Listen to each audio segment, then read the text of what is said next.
আসসালামু আলাইকুম। চাকরির বয়সসীমা ৩৫ করা নিয়ে যে আমাদের দেশে একটা আন্দোলন চলছে বা শাহবাগের যে একটা সমাবেশ চলছে, আমি সেই বিষয় নিয়ে একটু কথা বলতে চাচ্ছি। আমি আসলে এই বিষয় নিয়ে তর্ক-বিতর্ক কোনটাতেই যেতে চাচ্ছি না। আমি খুবই ক্ষুদ্র জ্ঞানের একজন মানুষ। আমার ক্ষুদ্র জ্ঞানে আমি যতটুকু বুঝি বা আমার ক্ষুদ্র জ্ঞানে যতটুকু আসে, আমি সেই বিষয় নিয়ে একটু আমার নিজস্ব মতামত বলতে চাচ্ছি। তো যেই বিষয়টা বলা হচ্ছে যে আমাদের বর্তমানে বাংলাদেশের মানুষের গড় আয়ু হচ্ছে ৭২, ৭৩ কিংবা ৭৪ বছর। উইকিপিডিয়ার তথ্য মতে ৭৪ বছর।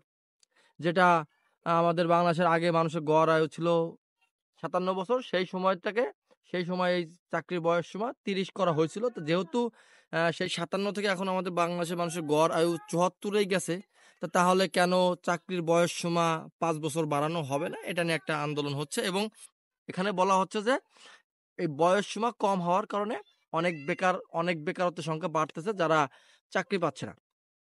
এখন আমার যে কথা সেখানে হচ্ছে যে উইকিপিডিয়ার তথ্য মতে পৃথিবীর শীর্ষ ৫ গড় আয়ুর দেশের ভিতরে হংকং, চীন তাদেরকে দেখানো হচ্ছে সবচাইতে বেশি এবং জাপান দেখানো হচ্ছে ২ নম্বরে। কিন্তু প্রচলিতভাবে এবং সচরাচর সবসময় বলা হয় বা সব জায়গায় শুনে থাকি যে জাপানের মানুষের গড় আয়ু সবচাইতে বেশি। তা আমি হংকংকে বাদ দিলাম। আমি জাপানটাকেই বলি। তো জাপানের মানুষের গড় আয়ু বর্তমানে ৮৫ প্লাস এবং জাপানের মানুষের চাকরির বয়সসীমা এখানে দিচ্ছে, গুগলে দিচ্ছে ১৮ থেকে ৩৬ বছর বয়স পর্যন্ত, কিন্তু কোনো নির্দিষ্ট বাধ্যবাধকতা নাই ১৮ থেকে ৩৬ পর্যন্ত। তাহলে যেখানে তাদের গড় আয়ু ৮৫, সেখানে তাদেরকে ৩৬ পর্যন্ত সর্বোচ্চ, আর সেখানে আমাদের বাংলাদেশের ৭৪, তারা ৩৫ চাচ্ছে। আচ্ছা, মেনে নিলাম ৩৫ হোক। কিন্তু এর ফলে যে সমস্যাটা হবে আমি মনে করি ব্যক্তিগতভাবে যে এখন হয়তোবা এই চাকরি ফলে হয়তোবা এখন যে যারা বেকার আছে বা যারা হয়তোবা চাকরি পাচ্ছে না বয়সসীমার কারণে, তারা হয়তোবা কিছু সংখ্যক চাকরি হয়তোবা বেশি পেতে পারে। কিন্তু এমন না যে দিলেই বেশি পাবে। কারণ এই যে ৫ বছর যখন বাড়বে, তখন তারা যখন ৩৫ পর্যন্ত চাকরির জন্য অপেক্ষা করবে যে না ৩৫ পর্যন্ত সে চাকরির জন্য আবেদন করতে পারবে। যারা নতুন অল্প বয়স থেকে যারা এই বয়সের ভিতর ঢুকতেছে, তারাও তো এর ভিতরেই ঢুকে যাবে। তো তার মানে এই না যে তারাই চাকরি পেয়ে যাবে। তো আমি ধরলাম যে তারা চাকরি পাবে। কিন্তু এটার ফলে আমি মনে করি ভালো থেকে খারাপ হবে যেটা, সেটা হয়তোবা আমরা সেই ফলটা এখন পাবো না। পাবো কখন? আরো ২০ থেকে ৩০ বছর পরে। কেন বললাম? কারণ যেহেতু আমাদের বাংলাদেশের মানুষের গড় আয়ু ৭৪ বছর, তার মানে ৬৫ বছর বয়স পর্যন্ত যদি একজন মানুষ চাকরি করে। কারণ ৬৫ টা আমি কেন বললাম? যেহেতু এখন আমাদের চাকরি সীমা দেওয়া আছে ৩০ বছর। ৬০ বছর, ৩০ থেকে ৬০। তো যখন এখানে ৩৫ থেকে ৩৫ করা হবে, তাহলে অবশ্যই ৬০ থেকে সেটা ৬৫ তে করতে হবে। কারণ একটা মানুষ ২৫ বছর কি চাকরি করবে? তা ৬৫ বছর পর্যন্ত যদি একজন মানুষ চাকরি করে, তার ফলে কি হবে?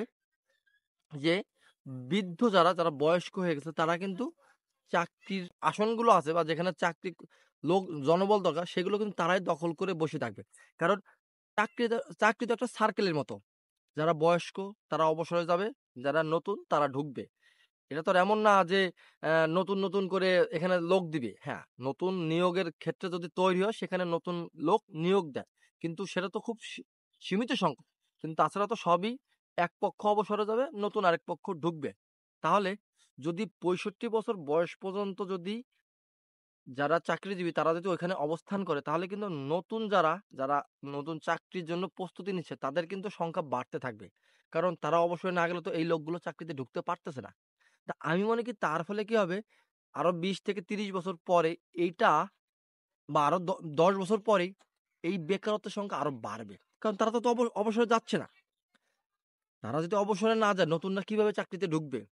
তা আমার মনে হয় কি যে এই যে আন্দোলনটা করা হচ্ছে যে চাকরির বয়সসীমা বাড়ানোর জন্য, এটা করলে যে তারা বেকারত্বের সংখ্যা কমবে। তা আমার মনে হয় যে এই আন্দোলন না করে আমাদের এই আন্দোলনটা করা উচিত যে কিভাবে আমাদের দেশে কর্মসংস্থান বৃদ্ধি করা যায়? কিভাবে আমাদের দেশে নতুন কিছুর সৃষ্টি করা যায়? বা আমাদের এই যে পড়াশোনার যে কাঠামোটা, এটাকে কিভাবে পরিবর্তন করা যায়? বা এই যে গণহারে যে পাস, এই পাস কিভাবে রোধ করে যারা মেধাবী তারাই যাতে পাস করতে পারে সেটা করা যায়। বা যেখানে চাকরি হচ্ছে সেখানে যাতে মেধার মূল্যায়ন করে চাকরি দেওয়া হয় সেটার আন্দোলন করে। তার ফলে কি হবে? যে শিক্ষার হার, আমি বলছি না যে শিক্ষার হার বাড়া অবশ্যই উচিত। কিন্তু সেটা অবশ্যই মেধা অনুযায়ী। এখন যার মেধা নাই সেও যদি পাস করে বসে থাকে তখন সে তো চিন্তা করবে আমি একজন অনার্স মাস্টার্স পাস করা একজন ছাত্র বা আমি একজন ছাত্রী আমি কেন এই, এই কাজ করব? আমি কোন কাজকে ছোট করছি না। কিন্তু আমি কেন কাজ করব? কিন্তু সে যদি পাস না করতে পারত তাহলে কিন্তু সে অন্য একটা কর্ম করত। আর সে যদি আসলেই পাস করার যোগ্য ছাত্র হইতো, তাহলে আমি মনে করি যে সে কোনো না কোনোভাবে চাকরির ব্যবস্থা সে করতে পারত। কারণ যারা প্রকৃতপক্ষে মেধাবী তারা কিন্তু বয়সের জন্য চাকরিতে ঠেকে থাকে না। তারা কিন্তু ঠিকই তার মেধা অনুযায়ী চাকরি সে পেয়ে যায়। এই জিনিসগুলো না আমাদের আন্দোলন করা উচিত বা আন্দোলন করতে পারেন বা এই জিনিসগুলো নিয়ে আপনারা কথা বলতে পারেন। কিন্তু এই যে আপনারা এখন চাকরির বয়স বাড়াইলেই যে সমস্যার সমাধান হয়ে যাবে এটা আপনাদের ভুল ধারণা। এর ফলে হয়তোবা এখন আপনার সাময়িক সুবিধা পাবেন। কিন্তু আপনারাই বা আপনাদের ছেলে-মেয়ে আগামী প্রজন্ম তারাই কিন্তু তখন বেকারত্বে ভুগবে। তাই শুধু আমি বলব যে শুধু নিজের কথা না ভেবে আপনার আগামী প্রজন্মের কথা ভাবুন বা আমাদের দেশের কথা ভাবুন। তাহলেই আমি মনে করি যে আমাদের দেশটা সুন্দর হবে। আমরা যেই সুন্দর পরিকল্পনায় দেশটাকে গুছাইতে যাচ্ছি, আগাইতে যাচ্ছি, সেটা কিভাবে বাস্তবায়ন করা যায় সে চিন্তা করুন। তাহলে দেশটা সুন্দর হবে। আসসালামু আলাইকুম।